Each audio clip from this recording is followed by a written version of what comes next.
Les pionniers Stiff Little Fingers qui sur leur page Facebook ont exprimé il y a peu leur soutien, tout leur soutien à la France en exprimant le fait que chez eux aussi, à une époque pas si lointaine, on avait annulé beaucoup de concerts à cause d'attentats.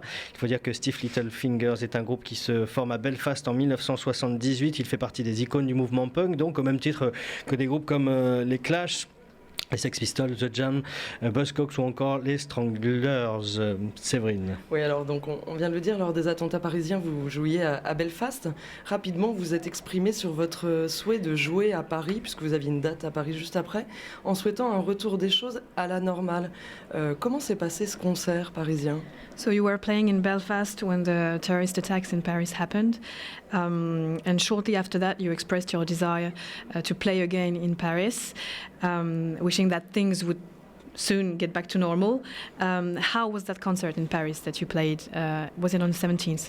Well, initially, whenever the attacks in Paris happened, we were on tour already. We had left Belfast. In fact, the band left Belfast a long time ago, and we had experiences of the civil conflict back then. And it coming into Paris 3 days after the attack. We felt the situation was tense on the streets. We could feel it. It reminded us what it was like back then. But of course, you can't let experiences like that interrupt. The day-to-day. Life must go on. It sounds like a cliche, but the show must go on.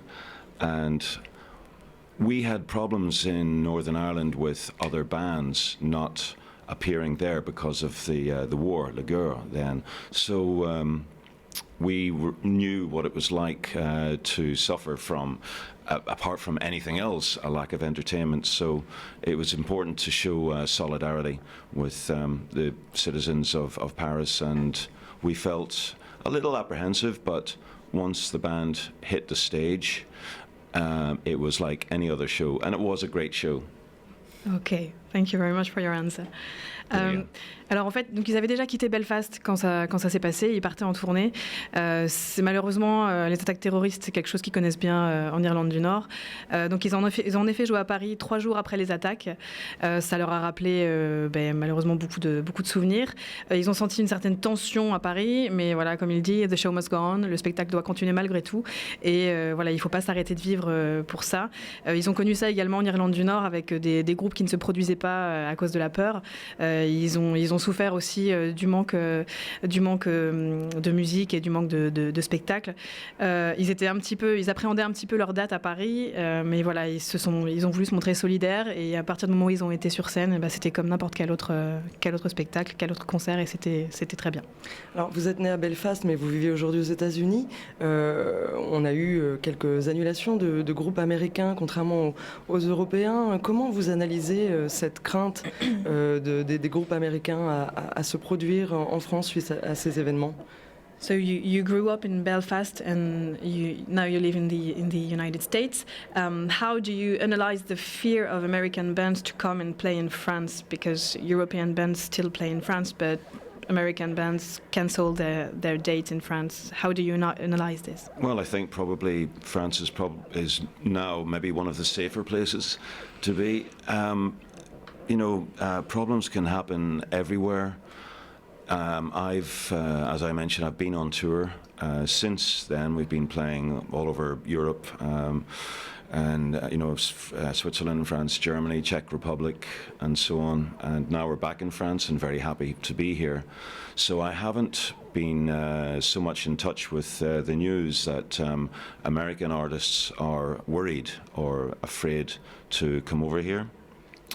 But they shouldn't let that interrupt their lives, their schedules, because if you do that, then anyone who is trying to change that means that they will have won. And it doesn't just apply to the citizens of France, of course. It can apply all over the world. The attacks in Paris were terrible. And of course, we shouldn't forget, attacks in the Middle East. People are suffering in Lebanon, in Iraq, Afghanistan, and so on. Whenever you show the courage to ignore that and go ahead with your day-to-day living, that is probably the bravest thing that anyone can do. And I know that people here will be very appreciative of any bands, no matter where they come from, to come over and entertain and show solidarity with the people here. Ok, thank you very much. Alors, donc, ce qu'il pense, c'est que, en tout cas de son opinion à lui, la France, en ce moment, en tout cas, ça lui paraît pour lui l'un des pays les plus en sécurité pour l'instant. Et il ne faut pas oublier non plus que ce qui s'est passé en France, ça peut se passer n'importe où. Malheureusement, eux, ils n'ont pas arrêté, ils n'ont pas interrompu leur tournée. Ils ont joué en Allemagne, en République tchèque. Il n'a pas tellement d'informations concernant les groupes américains qui refusent de jouer en France, mais il pense qu'ils ne devraient pas se laisser intimider et interrompre leurs shows et leurs concerts, parce que si jamais si on décide d'arrêter de faire ces concerts, et ben ça veut dire que les terroristes auront gagné et que voilà, tout ce qu'ils veulent faire, ils auront réussi. Il faut pas oublier que donc, ça ne touche pas uniquement les citoyens français, et voilà, il faut pas oublier non plus ce qui se passe au Moyen-Orient, au Liban, en Irak. Pour lui, c'est une preuve de courage de continuer de jouer et voilà, de continuer tout court la musique, et c'est une des choses les plus courageuses, et il pense aussi que les gens apprécient que l'on continue justement cette démarche. Alors, à l'occasion de votre concert parisien, un journaliste disait que votre musique était un rappel d'un temps où le rock paraissait essentiel, viscéral, une nécessité, une réaction à la désespérance et au désarroi autant qu'à une affirmation de soi. Qu'est-ce que ça vous inspire? So about your show in Paris, a journalist said that your music is the reminder of a time when rock seemed essential, profound. It was a need, a necessity, a reaction to despair and helplessness as much as self-assertion. What does it inspire you? Well, that was a very complimentary review, excuse me, that the journalist said. And when I remember what it was like growing up in North Belfast, all we were writing about and I guess protesting about, because there were protest songs that we had. They weren't folk, of course. It was punk rock. It was a little more lively than that. But we were just talking about our own environment, because really from the age of 8 or 9 onwards, that's all that we knew. I don't think we were doing anything particularly special or courageous or different. It just made sense because it was of a time and a place whenever punk was a movement against the problems of the 70s that we faced at the times. There were strikes, there was rationing, as well as, in Britain, as well as the war that we had in Ireland. And whenever a journalist would say something like that, so complimentary, it's reassuring to know that we were appreciated for what we did, not so much for ourselves, but for the voice of the kids who were frustrated at the lack of facilities, amenities, the lack of a voice for themselves. There was very little subculture. It was quite a dangerous place to be, and not just because of the conflict, but because it seemed then at the time that everybody hated us. It was the army, police, authorities, parents, teachers. The list was endless. So we had to stick together, and I'm very happy to hear that they thought that about the gig. For us, it was just another show. Once we were on stage, as I said, that's it. And I trust tonight will go very well as well. I think it's sold out tonight in Rouen at 106, 106. And for that, thank you, Rouen. Alors, I'll try to sum it up. Okay, sorry, I talked too much. Donc évidemment, donc cet article, voilà, ça lui fait chaud au cœur, c'est un compliment. Il nous rappelle que voilà, le fait de d'écrire leurs chansons en ayant grandi dans le nord de Belfast, voilà, ils écrivaient, c'était des protest songs, c'était du punk rock et en fait c'était une musique assez vivante. Ils parlaient uniquement de leur environnement, ils n'avaient pas l'impression de faire quelque chose de spécial ou d'extraordinaire. À partir de leurs 8-9 ans, voilà, c'est l'univers dans lequel ils ont vécu.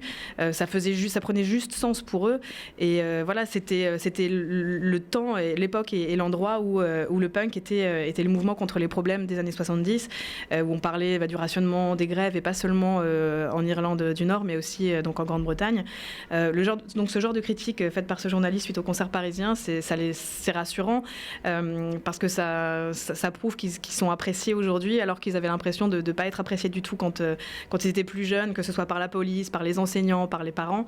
Voilà, ils étaient assez frustrés concernant les manques qu'ils ressentaient tous les jours en Irlande du Nord. Donc voilà, c'est assez gratifiant d'avoir une critique comme ça. Alors les questions sociales, l'intolérance, l'injustice sont au centre de vos préoccupations. Pour vous, c'est quoi être punk dans la société d'aujourd'hui ?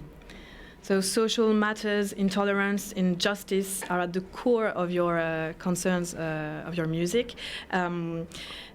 What's it like to be a punk today? What's it like to be a punk in today's society? Oh, I don't know. I'm much too old to be a punk, really. But, that is a question best asked to the new generation of up-and-coming bands.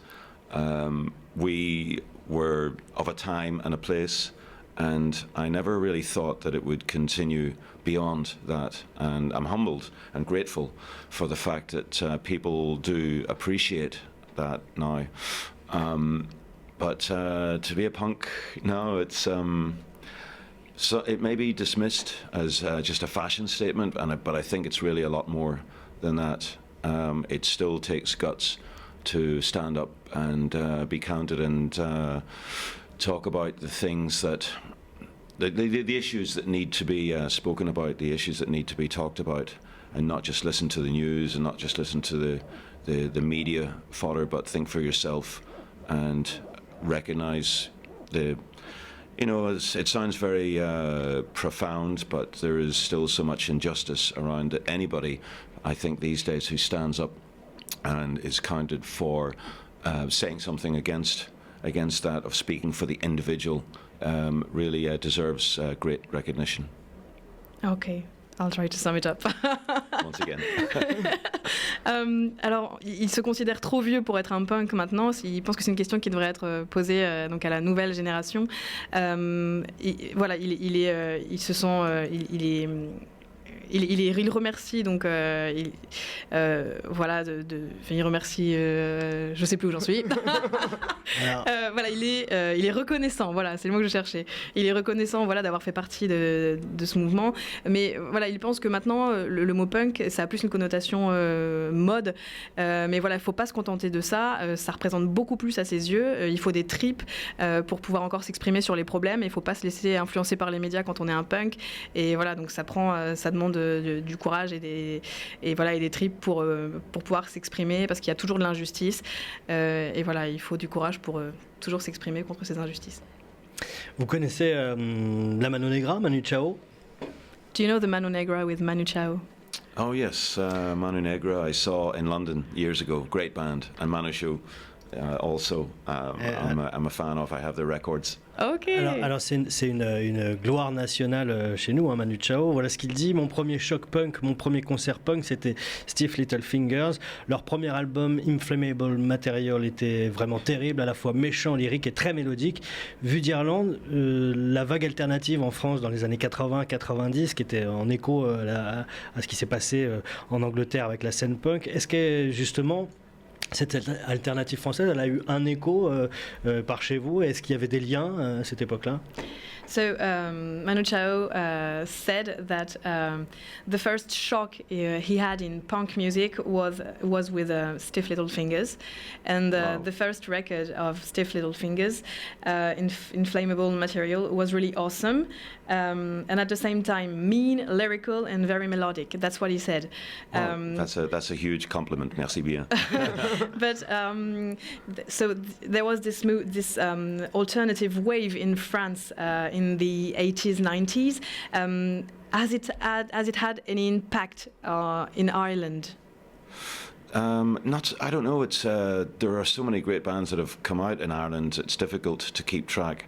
The compliments that you've paid for the influence that the bands had, it still staggers me. It's still I can't believe really how much influence it's been on so many other artists that now I admire. So I say thank you to those guys for not just for the compliments, but for providing great music. But has there been any echo in Ireland with this French music, this French wave French music, alternative music? Yeah. Well, there has always been an Irlande, France entente cordiale for hundreds of years, and I hope that continues, not just in music but generally. Okay. Specifically, it's difficult to say, but I'm sure there are guys out there who, after this interview finishes, will be phoning me from Ireland saying, "Why didn't you talk about us? we're big fans of Manu Chao and you know, I was talking about. Do you remember Trust? Yeah. Who remembers Trust? Yeah. A political heavy rock French band. Yeah. I think everybody remembers them. Oh well, I remember them, and they were an influence in the music outside of France. I remember at the time. Okay, so if you had to say just one name of a band that had an influence in Ireland, it would be Trust, for instance. You know, I think about 10 minutes after this interview finishes, I will think of the perfect example. Okay. But I'll talk to you about that. All right, thank you very much. En fait, donc, le fait qu'on lui parle de Manu Chao, c'est très flatteur pour lui parce que lui aussi, il adore le travail de Manu Chao.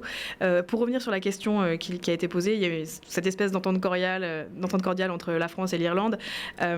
Et donc, pour lui, en tout cas, un des groupes qui a symbolisé ce mouvement alternatif en France, c'était Trust, le groupe Trust que tout le monde connaît. Il nous dit que peut-être dans 10 minutes, il aura une autre idée de groupe qui lui viendra à l'esprit, mais voilà, pour l'instant, c'est Trust. En tout cas, merci beaucoup, thank you, Ali, d'être venu répondre à ces quelques questions.